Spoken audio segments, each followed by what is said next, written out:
گلی محلے میں رہنے والے عزیز و اقارب سے رشتے ناطے توڑنے والا شخص، نہ بولنے والا شخص، لوگوں کو دکھ دینے والا، درد دینے والا، تکلیفیں دینے والا، اپنے عزیز و اقارب کی عزت والی پگڑیوں کو خاک میں ملانے والا شخص، کسی کو دکھ دے کر، کسی کو درد دے کر، کسی کو غم دے کر، کسی کو تکلیفیں دے کر، کسی غریب کی آنکھوں سے آنسو نکال کر تجھے کیا لگتا ہے کہ تو ساری زندگی ایسے ہی مسکراتا رہے گا؟ نہ بندے نہ، بس وقت کے الٹنے کی دیر ہے، تیری باری بھی دور نہیں ہے، اس لیے کہ زندگی کے کسی نہ کسی موڑ پہ اپنا کی آخر بھگتنا ہی پڑتا ہے۔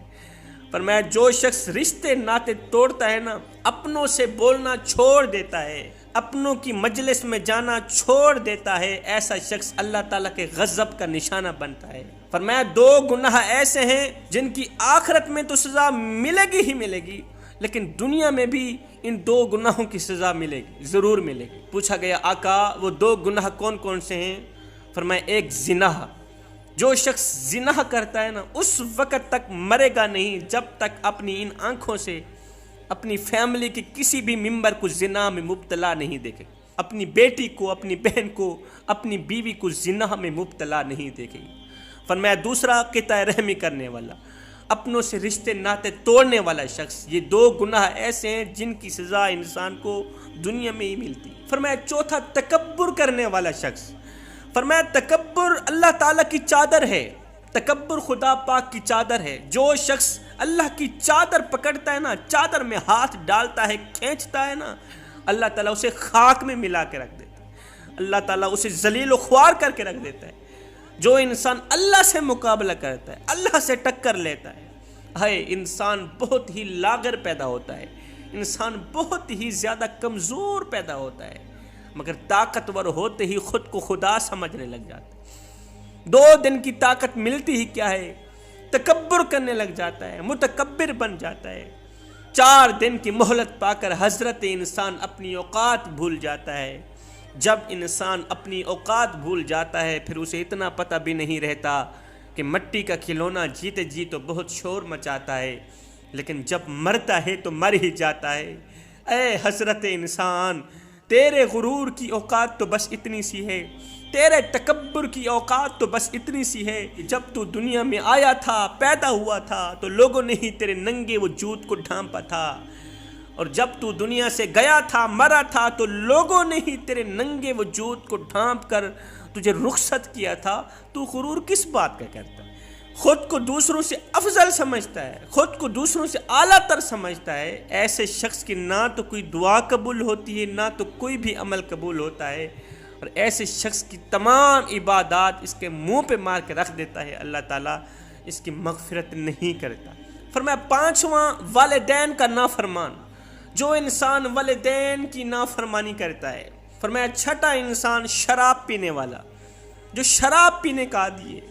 رسول اللہ صلی اللہ علیہ وسلم نے فرمایا شراب پینے والا، شراب پلانے والا، شراب بنانے والا، شراب ایجاد کرنے والا، دکان پہ لے کے آنے والا، بیچنے والا، خریدنے والا، دینے والا، لینے والا، ان تمام لوگوں پر اللہ تعالیٰ نے لعنت فرمائی، خدا کی لعنت سے بچنا۔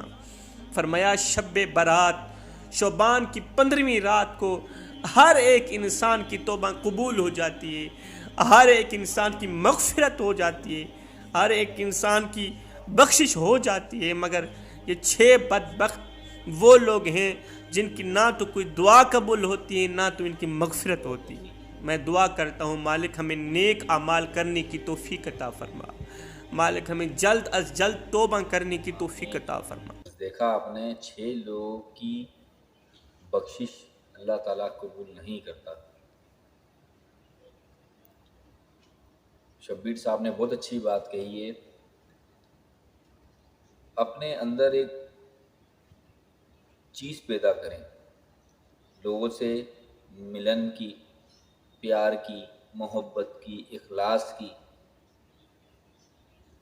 لڑوانے والوں کو جڑوائیں، ٹوٹے ہوئے رشتوں کو جوڑیں، روٹھو ہوئوں کو منائیں، تبھی آپ کی اور ہماری کامیابی ہو سکتی ہے۔ اللہ کو خوش کرنے کا یہی ایک طریقہ ہے۔ بہت گناہ گار ہیں آپ بھی اور ہم بھی، پر اس کا مطلب یہ نہیں کہ ہم اسی دنیا کے رنگوں میں ڈھلتے جائیں اور پیچھے کو چھوڑتے جائیں اور آگے کا سوچتے جائیں۔ پیچھے کا بھی سوچیں، آگے کا بھی سوچیں۔ ماضی، حال، مستقبل۔ ماضی جو چلا گیا، حال جو ابھی جس حال میں ہم ہیں، اور مستقبل جو آنے والا ہے۔ آنے والا جو ہے اس کو تو ہم کور کر سکتے ہیں، حال جو ہے وہ بھی ہم سدھار سکتے ہیں۔ ماضی جو چلا گیا وہ چلا گیا، وہ واپس نہیں آتا۔ آج کا یہ دن چلا گیا، اب ہزاروں سال بعد بھی یہ دن نہیں آئے گا، اور اگر یہ دن آ بھی گیا، یہی ڈیٹ آ گئی، یہی وقت آئے گا، پر سن چینج ہو چکا ہوگا، 2024، 2025، اس طرح سے۔ اللہ تعالیٰ غفور الرحیم ہے، معاف کرنے والا ہے۔ اس کا مطلب یہ نہیں کہ شراب بھی پیتے جائیں، غیبتیں بھی کرتے جائیں، چغلیاں بھی کرتے جائیں، گھروں کو میں آگ بھی لگاتے جائیں اور یہ آسرا کر کے بیٹھ جائیں جی معاف کرنے والی ذات اللہ تعالیٰ کی بے شک ہے، پر اتنے آسانی سے اللہ تعالیٰ کیا سمجھتے ہیں معاف کر دے گا؟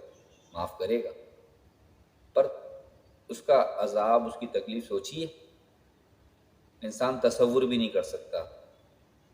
تصور کرنا ہونا کبھی آپ کو، اگر پریکٹیکل کرنا، پریکٹیکل کہ تکلیف ہم کتنی برداشت کر سکتے ہیں، تو ایک موم بتی جلائیے گا اور اس موم بتی کے اوپر اس طرح سے ہاتھ رکھیے گا، اوپر نہیں ایسے کر کے ہاتھ رکھیے گا، اور اس کی جو تپش ہے نا، پہلے اس کی تکلیف برداشت کر کے دیکھیے گا کہ آپ سے برداشت ہوتی ہے۔ اگر آپ نے وہ تکلیف برداشت کر لی نا، تو آپ پھر غیبت بھی کریں، شراب بھی پئیں، جو دل میں آئے وہ کریں، کیونکہ آپ جب اس موم بتی کی تکلیف برداشت کر سکتے ہیں تو اس جہنم کی بھی تکلیف برداشت کر سکتے ہیں، اور اگر آپ اس موم بتی کی ایک تپش برداشت نہیں کر سکتے تو وہ تو 70,000 گنا اللہ تعالیٰ نے ٹھنڈی کر کر دنیا میں بھیجا ہے اس آگ کو۔ اور میں آپ کو پہلے بھی اپنی ویڈیو میں بتا چکا ہوں کہ وہ آگ اس طرح کی ہے کہ وہ لپکتی ہے، اس کا ایندھن انسان خود ہے۔ والدین کی نافرمانی مت کریں، والدین سے زبان مت چلائیں، اونچی آواز میں بھی بات کرنا آپ کو پتہ ہے یہ بھی گناہ کبیرہ ہے۔ ہلکا سا مسکرا دیں، آپ کو پتہ ہے والدہ کے آگے مسکرانے سے ایک حج کا ثواب ملتا ہے، صرف مسکرانے سے اللہ تعالیٰ ایک حج کا ثواب دے رہا ہے۔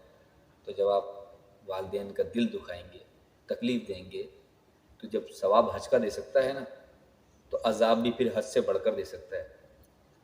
اور چغلی کرنا، غیبت کرنا، یہ تو ایک مردہ بھائی کی گوشت کھانے کے برابر ہے۔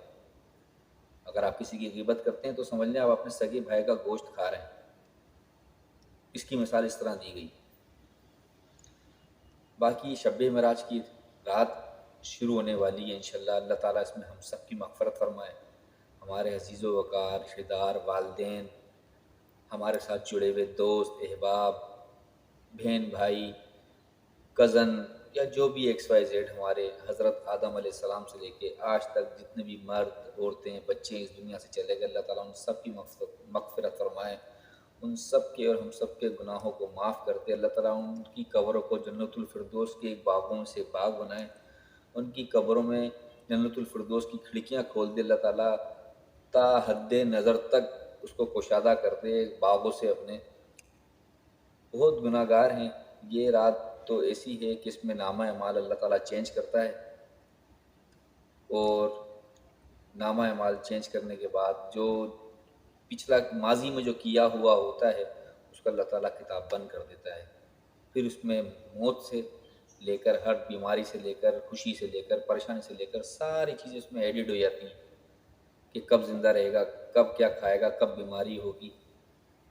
اور شرابی میں بہت دکھ ہوتا ہے ان حضرات کو دیکھ کے جو شراب پیتے ہیں پر اپنے بچوں کا نہیں سوچتے، یہ نہیں سوچتے کہ جو ہم 1000، 1200 یا جتنے کی بھی وہ شراب آ رہی ہیں، اگر وہی ہم اپنے بچوں کے لیے دودھ لے جائیں، کوئی چیز لے جائیں، تو بچے بھی خوش، یہ بھی ایک صدقہ جاری ہے۔